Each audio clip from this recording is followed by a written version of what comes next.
everyone, welcome to another episode of No Title Needed. We are coming to you from the beautiful Feinstein's Cabaret at the Hotel Carmichael in Carmel, Indiana, USA. I am Cynthia Collins. And I'm Scott Osborne. Yes, and we are your co-hosts. Yes. Aren't you lucky?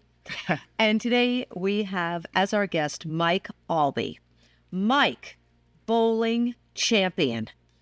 Correct? Yeah, retired, but yes. Yes, retired. We still hold on to the titles. Of course you do. That doesn't matter. You're retired. You are still a bowling champion. You won the trophy. Yes. So you are bowling. You bowled since you were very young. You started when I was 12. Bowled professionally, but you're also... It's such a fun sport, too. Right? Right? Yeah. It's a great family sport. Yeah, right? Right. And then... But then you got into we'll get to that. But you own the Carmel ice rink. Yes, I'm one of the three owners. Yeah, I'm the operating partner. So you'll see me more there all the time. Right. Okay, let's get to the bowling. All right. Bowling champion. Mm-hmm. So you started when? Let's go back again. You said it. I started when I was 12. So back in the early 70s as a youth bowler, and then graduated high school and from the South Side, Franklin Central High School.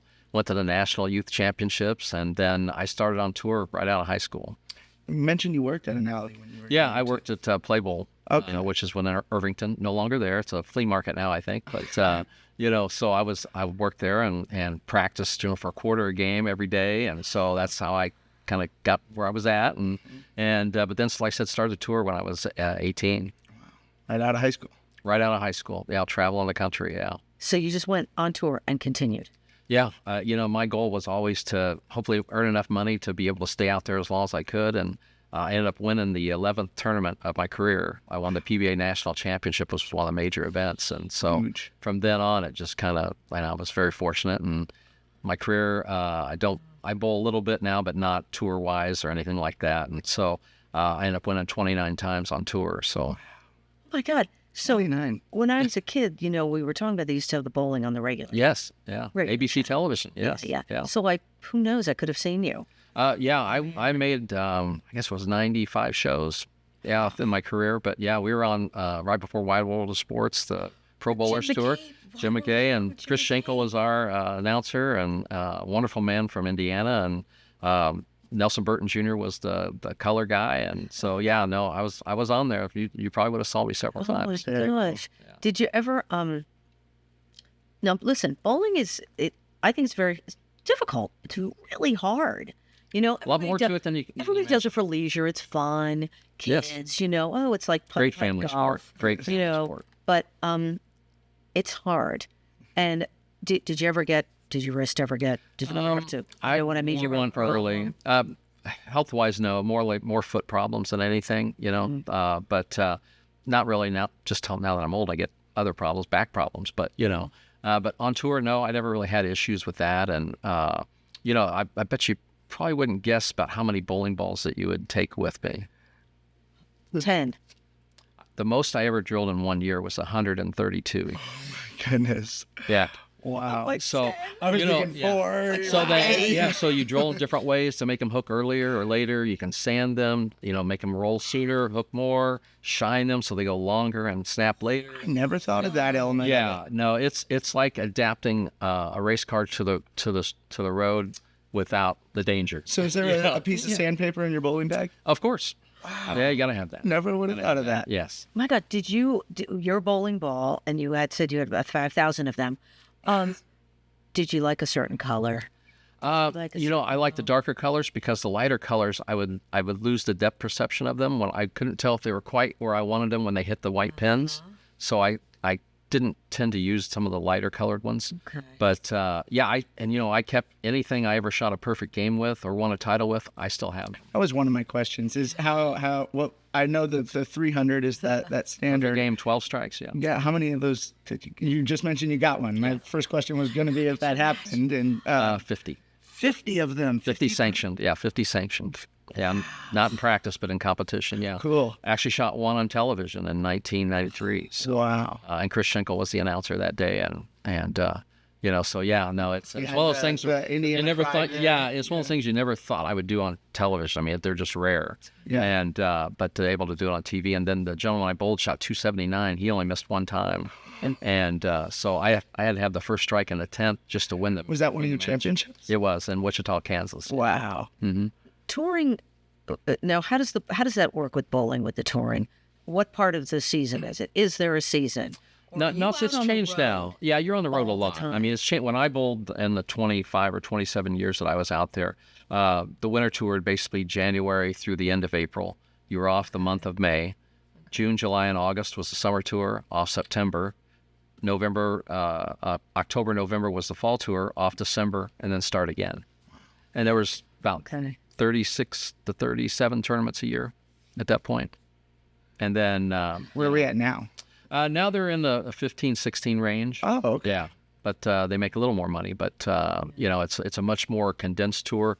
The guys that are on it, and the ladies have a tour as well. So, is there more of like a hot streak in popularity? I was probably, as far as the PBA goes, Professional Bowlers Tour.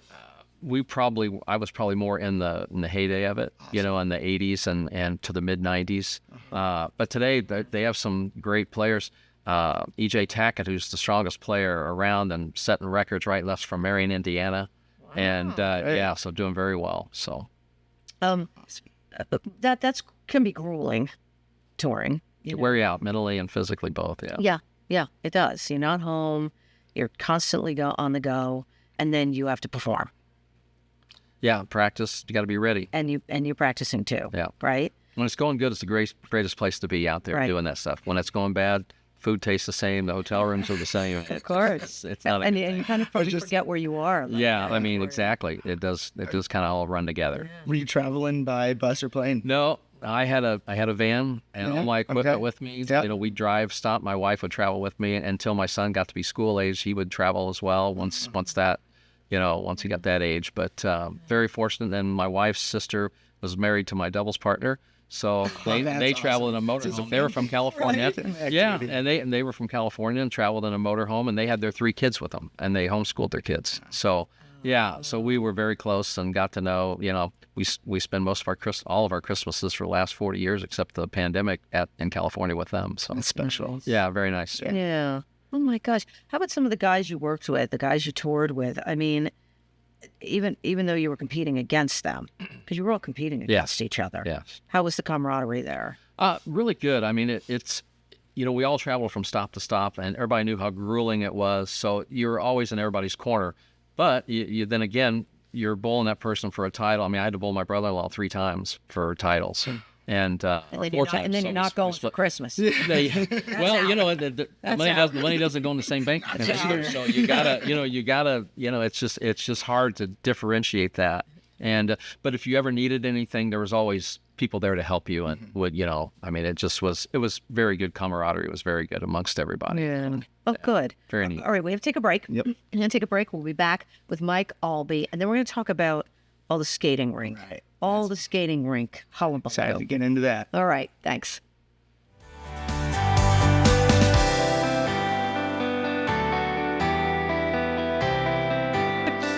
Hey, everyone. Welcome back to No Title Needed. Cynthia Collins. Scott Osborne. And we are here with our friend, Mike Aulby, bowling champion, now retired. Yes, thanks. Yeah. He's toured everywhere. And he's won everything. He did it. He checked the list. He has done it, the life list so far.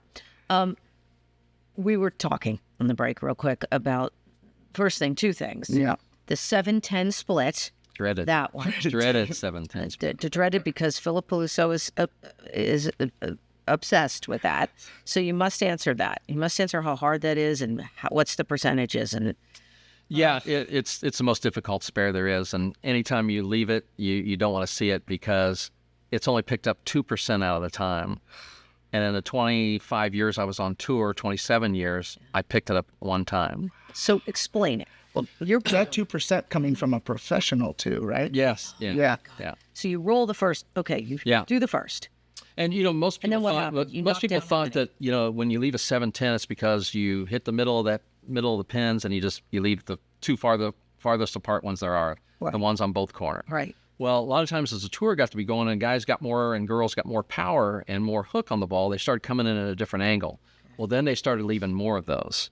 So that's where we would come in and leave those. So there was a lot more opportunity to pick them up, even though I didn't. But so when I saw the 710, it was never fun. But yeah, and it's one of those where you just throw it. And luckily I saw it because most people that pick up the 710 don't see the pickup because they're just turning or throwing it and walking away. Are they afraid to what? They can't even. Oh, they don't even figure it's not even worth trying. So everybody else. But in this day and age with phones, then now they can see it. So it's when you go and the pins are here. Yeah, farthest they can get. Yeah.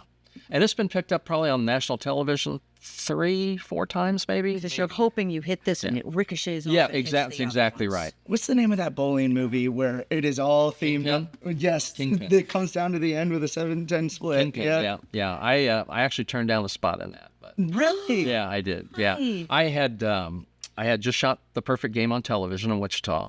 We were going to Grand Rapids, which was a first-time host and sponsor. So I felt like I was needed there more.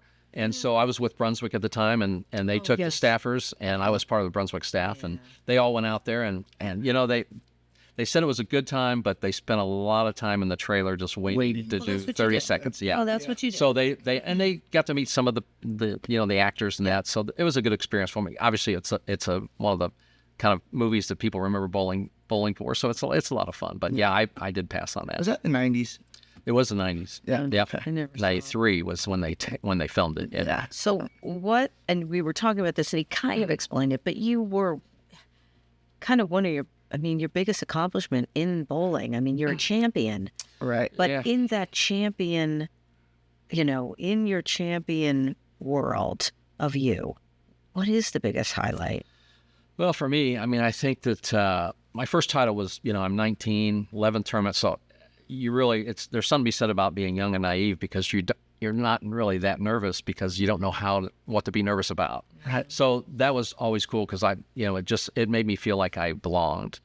But then when I shot the perfect game on TV, then that's something I never thought I would ever do. So that was really good. But the one that really sticks out for me is the tournament champions. So that's the one I needed to complete the Grand Slam, the Triple Crown, all those things. And I was able to win that in Chicago I can't remember. They actually put 4 lanes in a stadium. And so we were there was 3,500 fans, and I think it was Harper College, I think. But anyway, it was in Chicago, and so I was able to, and I had to throw 2 strikes in the 10th frame to get it, which completed all those things. And I never, it's just one of those things that everything came together, and it just that's probably my most impactful memory, and probably kind of hits me there. My wife's there, my sons there, my father had passed away like a year earlier, and so it's just there was so many things on the table then, but so that was probably the one that meant the most to me. And then you didn't go into running bowling alleys. You went into running skating rinks. I was gonna ask that question. I've been wondering what got you into hockey, ice. You'd be surprised. You'd be surprised. So I own a bowling center in Lafayette, Indiana, but bowling and ice skating are very similar. You have snack bars, pro shops, leagues, and it's very similar to the way things operate. Yeah. And so maintenance every once. The only thing is, we have a Zamboni. We've got a lane machine that goes up and down and oils the lanes. Renting shoes. You name. Yeah, it's so many. There's leagues. There's open skating. There's open bowling. Yeah. It's all very close connected in the way it operates. Makes a lot of sense. So yeah. So kids. Kids. No, yeah, kids. Very good. It definitely, and the Pro Tour, and we've got the Olympics and skating, and it's just it's a lot closer than you think. A little more diverse. I can't skate. I can bowl. I can't skate. Okay. I only think I can't stop unless I run into something. Right. So I don't do that very often. Yeah. That hockey stop's hard to get. Yeah, it is. It's best to learn when you got young ankles. My kids both skated. Yeah, I couldn't. Yeah, I can't stop. Yeah. But it's still you own the one in Carmel. Yep, the Carmel Ice Skadium. What else? That it? We did have the Arctic Zone in Westfield, which we closed last May, and then we operate the ice at Carter Green for the city of Carmel. Okay, yeah. Along with the Chris Kendall Market, and then we stay open usually a month after that, but we operate that for the city. So when it comes to ice, where's that passion coming from? Big hockey fan. Okay. Big hockey fan. When I was, back watching the 80 Olympics, which was a huge event, obviously, Oh, right. So I kind of followed that pretty closely. And then, then we started following hockey when the teams were here in town. And I would go down and watch the Indianapolis Checkers play, which were the minor league team of the Islanders. So I would go down and watch them play, and I got to know several of the players. And then they would come back and bowl with me in the afternoon while I practiced. And then I actually got to go to Long Island and bowl for Big Brothers Big Sisters with the New York Islanders when they won the Stanley Cups. That's great. So, and got to know several of the players, and Monty Trache was Brian's brother, and he lived here in town. So I just got the connection with hockey, and so they were all not surprised to see that my son would take up hockey as well. So did he? He did, yeah.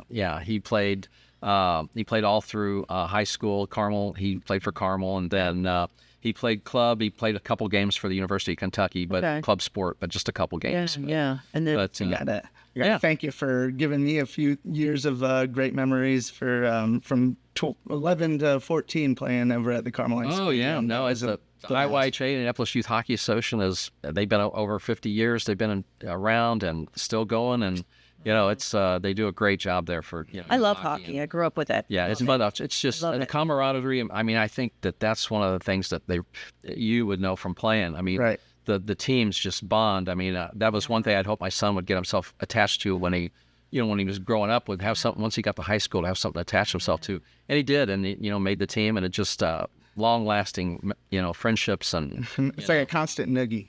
Yeah. It's a hard game. Oh, very hard game. And it's so hard. Fast. My daughter played. My daughter played as well. I was going to ask. Yeah, she played, and loves it. Still loves this day, and my wife loves it, and she doesn't. My wife did play a short bit, but she tore a knee ligament, and that was enough of that. Man, you're on the ice. Oh yeah. I mean, come on. Yeah. You fall. You're not falling on turf. No. You're falling on and ice. Usually somebody, if you're playing, especially the young men, the boys, trying to, send you into tomorrow, Yeah. Up against the glass. I mean, that was the days when the helmets would come off, or no helmets. Yeah. There were no helmets way back. No helmets, and the gloves would be flying, and I mean, I grew up watching the Rangers. My father was a huge Rangers fan, and then my cousin was a pro hockey player. Oh, nice. Jimmy Dowd.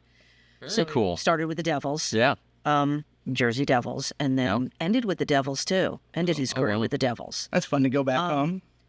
Yeah, he was in Jersey. Yeah. Yeah, and then when he was with the Devils, they won the cup. Yeah. So we brought it to my parents. And that's We pretty brought cool. it because they all get it. Yes, they do. Yeah. And he brought it to my. This was way after I didn't live with my parents, but they had photos. Oh, of him. That's a pretty cool, right? Yeah. But and that's what the Skadium. We're over 50 years, and we're a community asset, and it's just fun seeing the people. We're seeing the grandfathers coming in with their families that been there at the Skadium the whole time. So we love what we do down there. That's awesome. That's great. And a lot of people go to that skating rink. I know my kid used to go and skate there on the weekends. So I think it's wonderful. It's been Right, and that's been good to you, too. fantastic. Yeah. But I think it's important. The skating rink is always like a roller rink, and there's not many of them anymore. No. I grew up with them, but I think it's like, there is that it's special. You go into a skating rink, like I grew up going every week as a kid. We do cosmic skating on Friday and Saturday nights, and the kids grow up through. They're there all the time. It's kind of fun. Mike, we have to wrap it up. Sure. You are incredible. Yes. Thank you so much. for your Bowling time. champion. Fantastic. My gosh, a champion. Yeah. And owning the ice rink, which is a wonderful thing because everybody loves that ice rink. Sure. Thanks for what you do. It's a staple in the community. For sure. Yeah, right? Don't you think? Yeah. Mike Aulby, thank you. Thank you. And thanks for being here. And thank you for being here with us for No Title Needed, right here at the beautiful Feinstein's Cabaret. Please come see a show. It's gorgeous.